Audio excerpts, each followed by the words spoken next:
오늘 우리에게 주시는 하나님의 말씀은 사무엘상 18장 1절에서 5절까지의 말씀입니다. 다윗이 사울에게 말하기를 마침에 요나단의 마음이 다윗의 마음과 하나 되어 요나단이 그를 자기 생명같이 사랑하니라.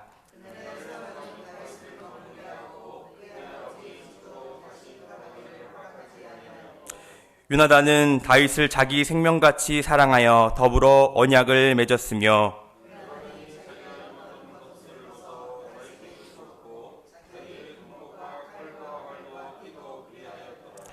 다윗은 사울이 보내는 곳마다 가서 지혜롭게 행하매 사울이 그를 군대의 장으로 삼았더니 온 백성이 합당히 여겼고 사울의 신하들도 합당히 여겼더라. 아멘. 오늘도 주의 말씀을 사모하여 새벽제단에 나오신 소망의 성도님들에게 주께서 주시는 그 은혜와 평강이 가득하시길 기원합니다. 우리가 계속적으로 다윗의 이야기를 이어나가고 있습니다. 다윗이 기름 부음 받은 이야기, 다윗이 골리앗을 쓰러뜨린 이야기, 다윗의 전성기라고 이야기해도 과언이 아닐 정도로 다윗에게 모든 시선이 집중되어 있다는 것입니다. 오늘 본문에서는요, 다윗에게 집중되었던 그 시선을 조금 옮겨보려고 합니다. 사울의 아들 요나단과 다윗의 이야기를 하려고 합니다. 어제 말씀이었죠. 다윗은 골리앗을 무너뜨리고 블레셋으로부터 승리를 거두게 되죠. 그리고 다윗은 그 승리를 보고하기 위해서 사울 앞에 나가게 됩니다.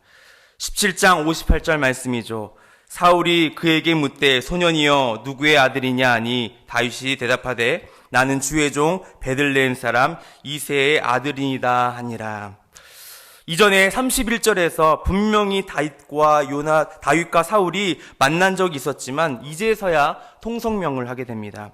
전에는 그저 양떼를 지키는 목동 소년 이새의 막내 아들이었지만 이제는 골리앗을 쓰러뜨린 후에는 그를 바라보는 시선이 180도 달라졌음을 우리가 알 수 있습니다. 한 나라의 왕이 그저 하찮은 목동 소년을 만나게 되는 것입니다. 그리고 나서 오늘 본문 말씀이죠. 18장 1절에서 다윗과 요나단의 첫 만남이 이루어집니다. 물론 다윗과 요나단의 이전에 마주친 경우도 있었지만 오늘 본문 속에서 다윗과 요나단의 관계를 공식적으로 소개하고 있습니다. 1절 말씀입니다. 다윗이 사울에게 말하기를 마침에 요나단의 마음이 다윗의 마음과 하나 되어 요나단이 그를 자기 생명같이 사랑하니라. 우리가 사랑과 관계하면서요, 특별히 유독 마음에 드는 그리고 마음에 끌리는 사람이 있기 마련이죠.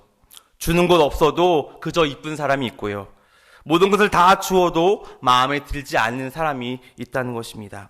어떤 사람과 가까이 하고 싶은가, 또 어떤 사람과 함께 하고 싶은가, 여기에는 분명한 이유가 있다는 것이죠. 공통된 분모가 있어서 그렇습니다. 이 사람과 내가 공통으로 공유하고 있는 그 무엇인가가 있기에 그 마음이 통하는 거고요. 그 사람과 함께 하고 싶고 가까이 하고 싶은 이유가 바로 여기 있다는 것입니다. 오늘 1절 말씀에서 요나단의 마음이 다윗과 마음이 하나 되어서 자기 생명과 같이 사랑하니라라고 말씀하고 있습니다. 여기서 마음이란 단어와 생명이란 단어가 같은 히브리어로 사용되고 있습니다. 우리말로 번역할 때에 이 마음과 생명이 이 단어를 번역하고 있지만 히브리어에서는요, 이 같은 단어를 사용하고 있다는 것입니다. 이 마음이라는 번역된 이 단어가 우리가 어디서 찾아볼 수 있는 거 아니? 신명기 6장 5절 말씀 보면요, 여러분이 너무 잘 아는 말씀이죠. 너는 마음을 다하고 뜻을 다하여 힘을 다하여 내 하나님 여호와를 사랑하라. 여기서 어떤 단어가 같은 단어인 거 아니? 뜻을 다하고 해서 이 뜻이란 단어와 같은 단어임을 볼 수 있습니다. 다시 말해서 오늘 본문에서 나오는 마음과 생명, 그리고 신명기 6장에서 나오는 이 뜻이란 단어가 같은 히브리어로 사용되고 있다는 것입니다. 그 의미는 무엇인 거 아니? 바로 목숨이라는 단어, 목숨이라는 뜻을 가지고 있다는 것입니다. 그러니까 오늘 1절 말씀에 요나단이 다윗을 어떻게 사랑하는 거 아니? 자신의 목숨과 생명을 다하여서 사랑했다라는 말씀을 하고 있다는 것입니다. 그렇다면 무엇이 그 요나단의 마음 가운데 자신의 생명과 목숨을 다하면서까지 함께하고 그 싶은 마음이 들었을까요? 왜 요나단은 다윗을 사랑했을까요? 그 이야기를 오늘 말씀을 통하여 함께 나누어 보려고 합니다. 아마 기억하실 터인데 사무엘상 14장 6절 말씀을 바라보면요, 이런 말씀이 나와 있습니다. 우리가 할례받지 않은 자들에게서 건너가자. 여호와께서 우리를 위하여 일하실까 하노라. 여호와의 구원은 사람이 많고 적음에 달려있지 아니하니라. 바로 요나단이 블레셋 사람들에게 이야기한 말씀입니다. 어떤 말씀입니까? 하나님의 구원은 사람의 많고 적음에 달려있는 것이 아니다라는 말씀입니다. 바로 요나단이 하는 고백이죠. 그런데요, 이 같은 고백, 이 고백을요 같이 고배한 이야기를 한 사람이 있는데 그것이 바로 다윗이라는 것입니다. 사무엘상 17장 47절 말씀 보면요, 이런 말씀을 하고 있습니다. 또 여호와의 구원하심이 칼과 창에 있지 아니함은 이 무리에게 알게 하려 함이라. 전쟁은 여호와께 속하신 것인즉 그가 너희를 우리 손에 넘기시니라. 요나단은요, 여호와의 구원이 사람이 많고 적음에 있지 않다라고 말하고 있고요, 다윗은요, 여호와의 구원이 사람의 칼과 창에 있지 않다라고 이야기하고 있습니다. 같은 맥락의 내용이라는 것입니다. 전쟁은 사람의 수와 무기에 있는 것이 아니라 전쟁은 하나님께 속해 있다는 것입니다. 지금 요나단의 고백과 다윗의 고백이 일맥상통함을 우리가 보여주고 있다는 것입니다. 이것은 무엇을 말해주고 있습니까? 그것은 바로 이들의 신앙관을 보여주고 있다는 것입니다. 우리의 인생의 주인은 전능하신 하나님이시고 우리의 삶과 죽음은 모두 다 하나님께 속하여 있다라는 하나님 중심적인 신앙관을 바로 다윗과 요나단의 모습 속에서 볼 수 있다는 것입니다. 이처럼 요나단이 다윗을 사랑할 수 있는 이유는요, 그들의 공통 분모가 하나님이었기 때문입니다. 이들의 중심은 세상의 명예와 권력에 있는 것이 아니라 이 모든 것이 다 하나님께 집중되어 있고 하나님 중심적인 사람이기 때문에 이들의 마음은 하나일 수밖에 없다라는 것입니다. 이것은요, 하나님 안에 있기 때문에 가능한 일인 줄 믿습니다. 그런데 여러분, 곰곰이 생각해 보시길 바랍니다. 인간적으로 바라볼 때에 요나단과 다윗은 하나가 될 수 없는 그런 상황이죠.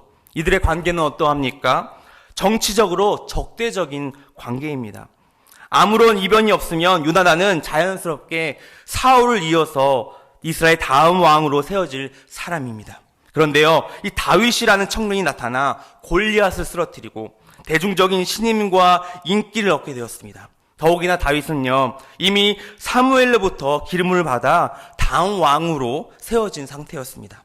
이런 상황 속에서 놓여 있는 다윗을 바라볼 때 요나단의 마음은 어떠할까요? 대부분 사람이라면요, 다윗을 시기하고 적대적인 관계로 또 짓밟고 제거해야 되는 존재로 열 것입니다. 그러나 요나단은 달랐습니다.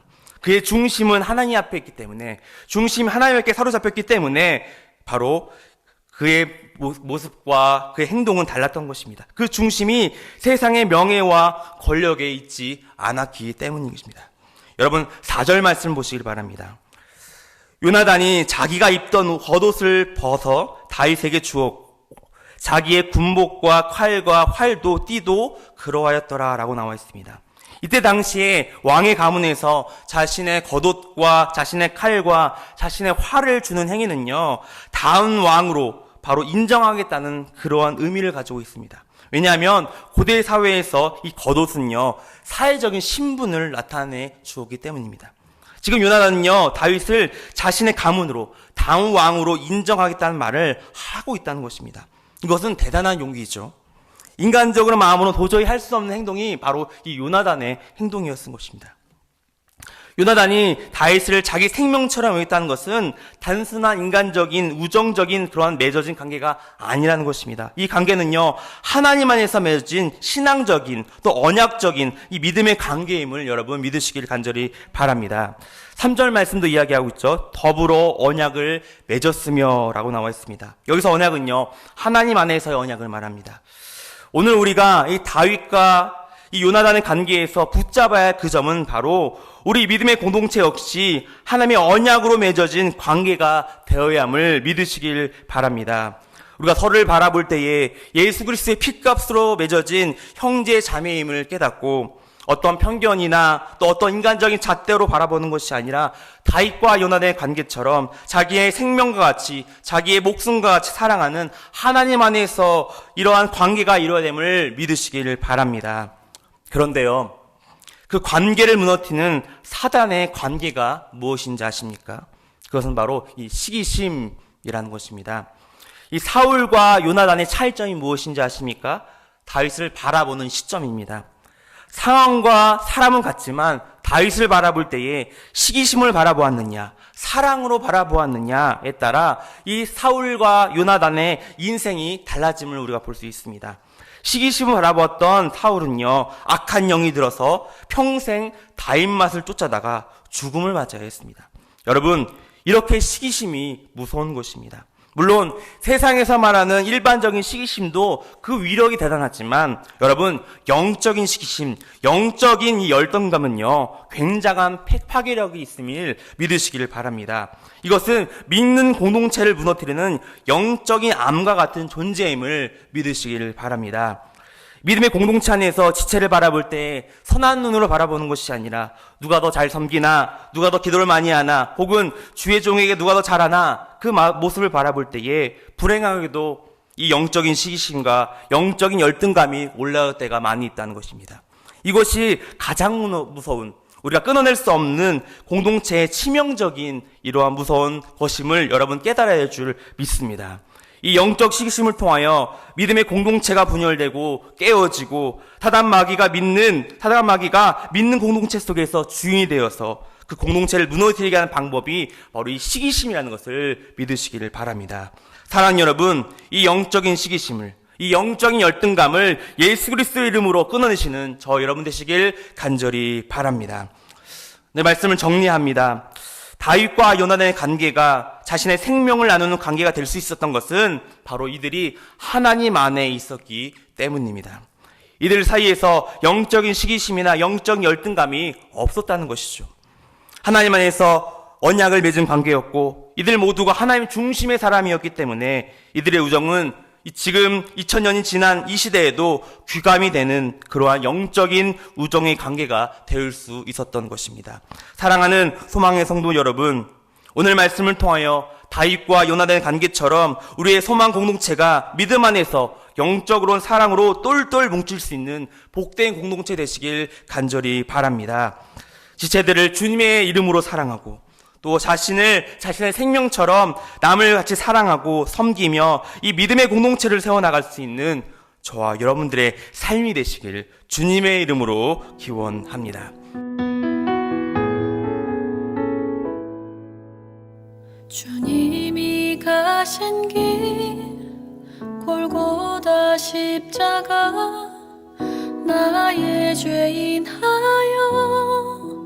홀로 가신 길 걸음걸음마다 흘리신 그 피가 나의 더러운 죄 사셨네. 상한 나의 마음 지친 나의 영혼 주님의 십자가 회복하네. 주님의 그 피가 나를 구했네. 영원한 생명을 주셨네. 나 이제 알았네. 그 피의 의미를, 눈물의 의미를 나는 알았네. 자기를 내어주어 세상을 구했네. 그 피가 나를 구했네.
영원히